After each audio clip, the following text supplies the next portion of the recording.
Greetings, Mavuno Church, Mashariki campus. This is your pastor and friend, Pastor Milton Jumba. I salute you all, praying that you are all well.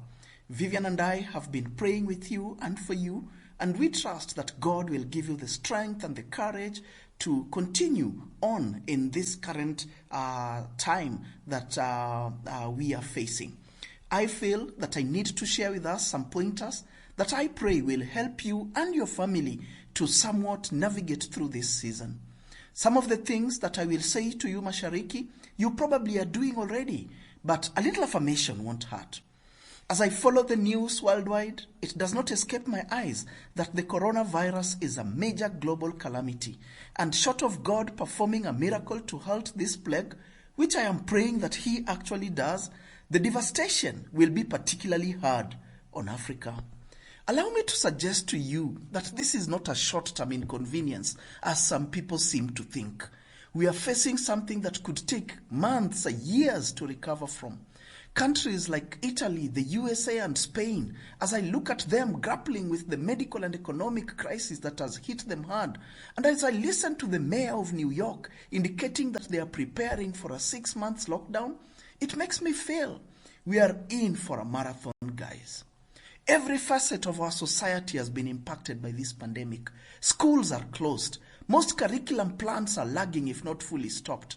Businesses are slowed down if not shut. Mortgages are going unpaid. Suppliers are not being paid. People who depend on events and gatherings, such as artists, caterers, sportsmen, event managers, and decor people, churches and pubs, are not earning as envisaged earlier, as their avenues of revenue are shutting down, if not shut. People are working from homes whose job can allow, and those whose jobs cannot are staying at home but with no hope of earning a livelihood. And these, unfortunately, happen to be the majority. In these circumstances, Mashariki, it is easy to panic, fall into anxious thoughts, and be ruled by fear. The song, I am not a slave to fear, I am a child of God, remains but a song. Should that be the case? This conversation, however, is not about the spiritual aspects of the situation. Why God allows it to happen. Is it the end times? Is there a new world order coming? I want to talk to us about some simple, practical things to consider doing during this season so that you can plan well. I will endeavor to share with you these things on 3 phases, which I call 1, the survival and stabilization phase, 2, the recovery phase, and 3, the opportunity or looking into the future phase. My suggestion to you is that you listen to the conversation first. I know I'll take long, like 15 to 20 minutes. And then later, you slowly break down the phases or the pieces of the phases as you look for handles with which you can contextualize in your situation. Mainly because the things that I'm going to talk about are not blanketed. So number 1 would be the survival or stabilization phase. Let me reiterate to you what you already know. Do the basic stuff, guys, in this phase. The COVID-19 threat is real. It spreads through contact with infected people and with surfaces touched by infected people. Since symptoms do not show up for up to 14 days, then you need to work with the assumption that everybody you come across has it and that everything you buy or touch has been contaminated. So, wash your hands regularly. Remember the 20 seconds with soap and water rule, saying happy birthday twice as we've been told, which is even more effective than a sanitizer. And avoid going out as much as possible if you can. Disinfect your door handles, surfaces, and packages you bring into the home from outside. Stay home, guys. Limit your visits to the shops. Plan to purchase in bulk or send out only one person consistently who then takes the responsibility of taking a lot of care so they don't return and infect everyone else. Exercise every day, as this would build your immune system. Jog outside while you keep your distance from people, or download workout videos and use them in the house. And as an African as this may sound, limit outsiders. This is not the time to entertain visitors in your house, and neither is it the time for you to go visiting. We want you to be safe and reduce your exposure. So my prayer is that none of us will contract this virus. Let's do our bit. Now, let's dive into the other meat of this phase. No one has an idea as to how long this COVID-19 crisis will last or how long it will affect our lives and routines. When do we go back to work? When do our children go back to school? How will we stabilize our income? As a result, we must follow the principle to pray for the best and plan for the worst. And this is not a lack of faith on our part, my guys, but rather it is seeking to be wise leaders and help us and our families through this coming season. So number one, when you observe what the nations are doing, they are behaving as if their countries are at war, and they are making decisions based on this assumption or parameter. Do the same for your home. If married, I pray that you create a war council with your spouse, and in some occasion with your children as appropriate, and agree on the measures that you put in place. What do you need to do if this situation continues for the next 5 months and you have a drastic reduction of income? If single, you can ponder through some of these things with your friends so that they hold you accountable. Number two, how are you holding emotionally? COVID-19 is here now. How you react or respond to it will be the main difference. Reacting will give you a knee-jerk reflex that is driven by fear rather than response, that are thought through, rational decisions. If stricken by panic attacks, get professional help or people to talk to. Stop listening to and reading everything that you get your hands and eyes to on COVID. You already know everything you need to know by now, my guys. Get friends to chat with who are self-differentiated people, people who are not weak themselves. Choose hope, not fear. Read or listen to material that lift up your spirits, not drink it up.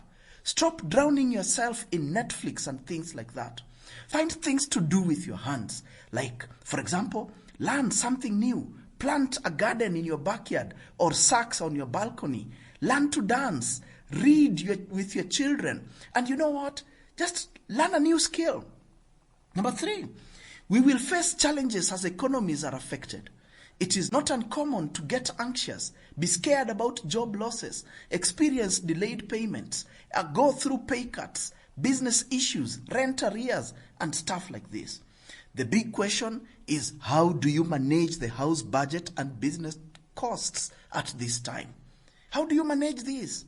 Your house budget and business costs at this time? These are some of the suggestions I would throw your way. For finances, put your money where you can reach it. On M-Pesa, on M-Shwari, on online banking, prepaid cards and such things.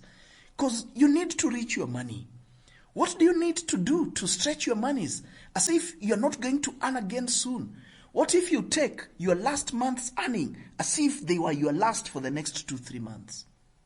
What dry rations can you purchase in this season that can take you 2 to 3 months? Simplify your menu. Partner with some friends to buy dried foods, oils at wholesale prices. How do you manage your lifestyle now that the cash flow cycle is unpredictable? Do you change the food rations and the number of meals you take in a day in order to manage supplies? Cut down on unnecessary travel, phone calls, and data use. The other thing you could do is to plant a vegetable garden at your backyard. As we said, put sacks or split drums or old tires in places where you need to innovate a garden. If it works for you, blend and freeze items like garlic, green pepper, tomatoes, and ginger. Negotiate rent with your landlord on the other hand. Get some discounts with them and be faithful to what you've agreed. If the facility is run by a caretaker or an agent, humbly request to talk to the landlord if they are not known to you. Chances are, they will probably understand because this matter is not unique to you and you're not just skiving paying for rent. If you're single, consider moving to a smaller house or having housemates to share costs. Yes, you may feel inconvenienced and lose privacy settings, but wartime is not time for creature comforts. You can even go back home if that is how you'll consolidate your resources to take you for longer. Or take turns to cook with your peeps of the same gender. Yes, of the same gender. Number 4, plan a Zoom meeting with your families and life groups. And as soon as is possible, begin to engage with these issues with them. Talk about how they are doing individually and as family in this season. How prepared are they for COVID-19? Begin by sharing some of the interventions you are taking. And once you've shared, find out how prepared they are and encourage them to take steps as families to be sustainable. Allow guys to go around so that people share their plans and encourage each other. Pray for one another. Also have conversations with your siblings and parents to ensure that they too are taking adequate precautions. Number 5, working from home is another area you need to consider.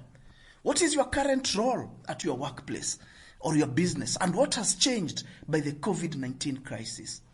What is your current role that is still practical and relevant to your workplace or business with our new reality? Especially if this reality lasts for the next 4, 5, 6 months. What would you need to do in order to morph into your current reality and role? Some of the things you may need to consider is, what areas do you need to give focus or priority on?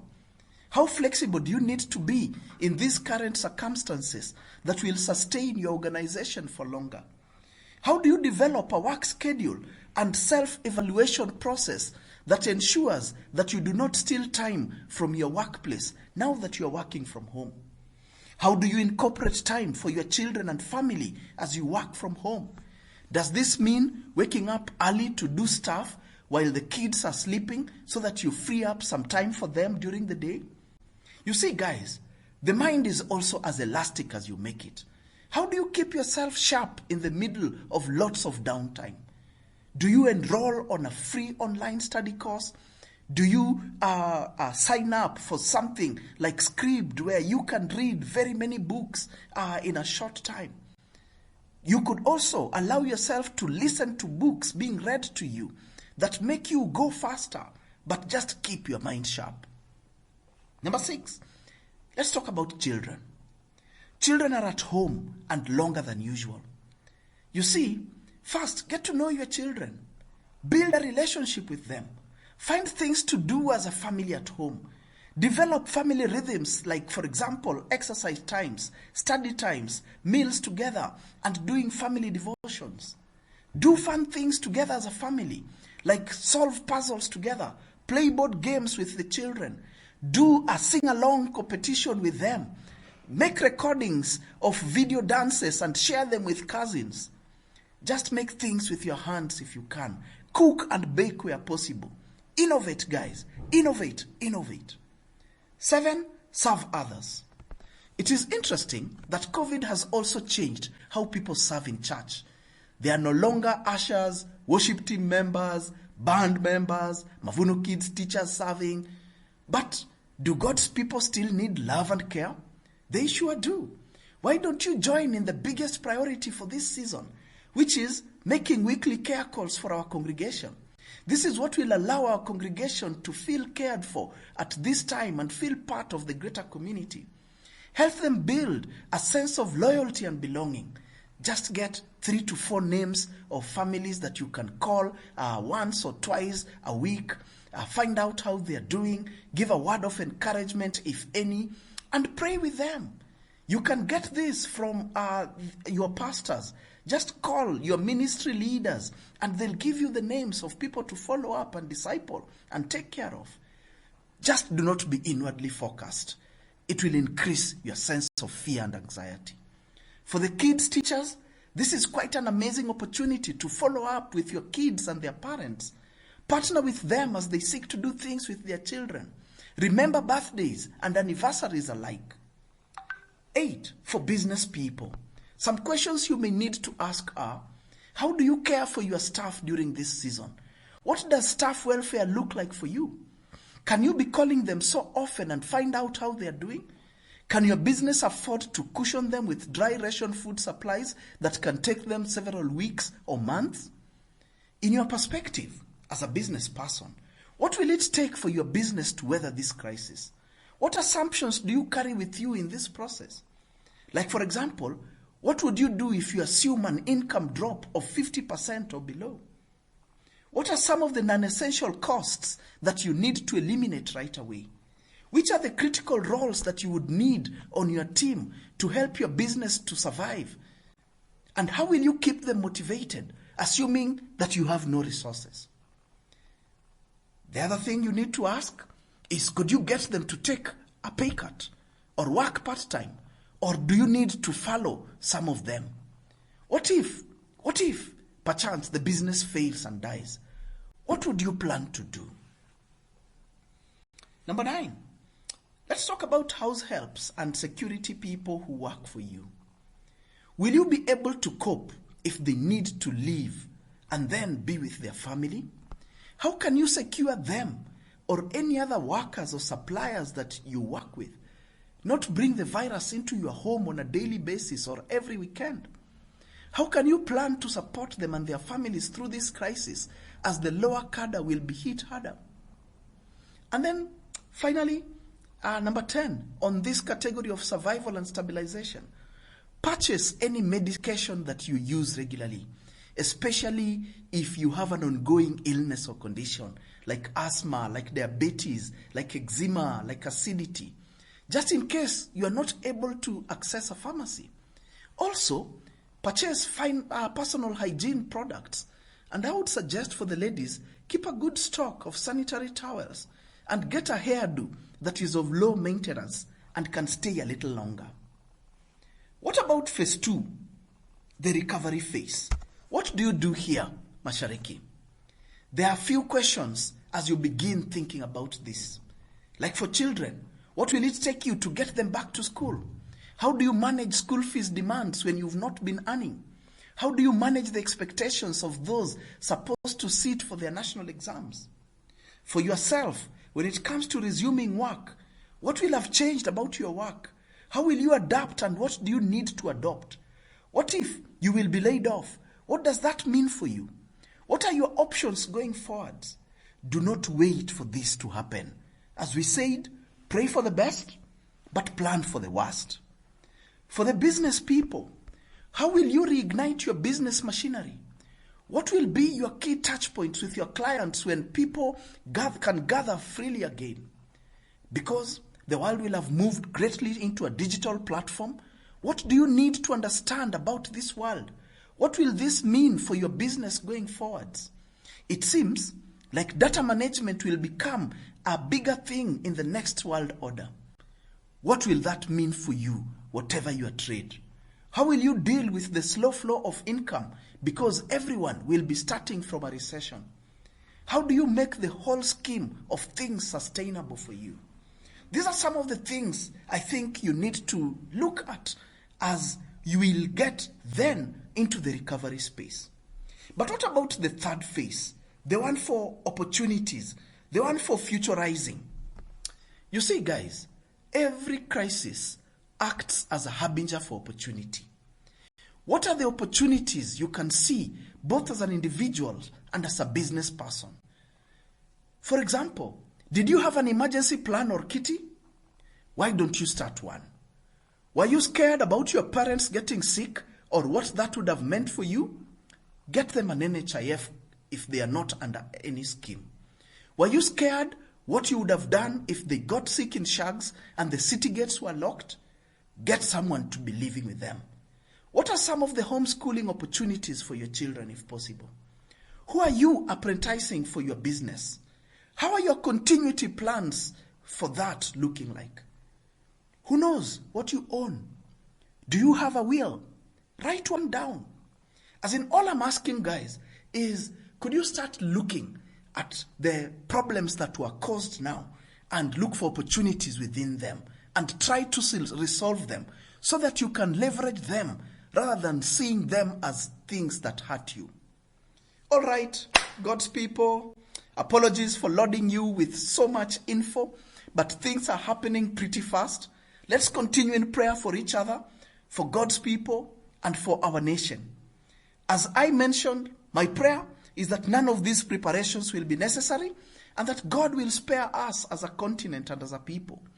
But King Solomon, the wisest man who's ever lived, in Proverbs 22 verse 3 says and warns us that a prudent person foresees danger and takes precautions.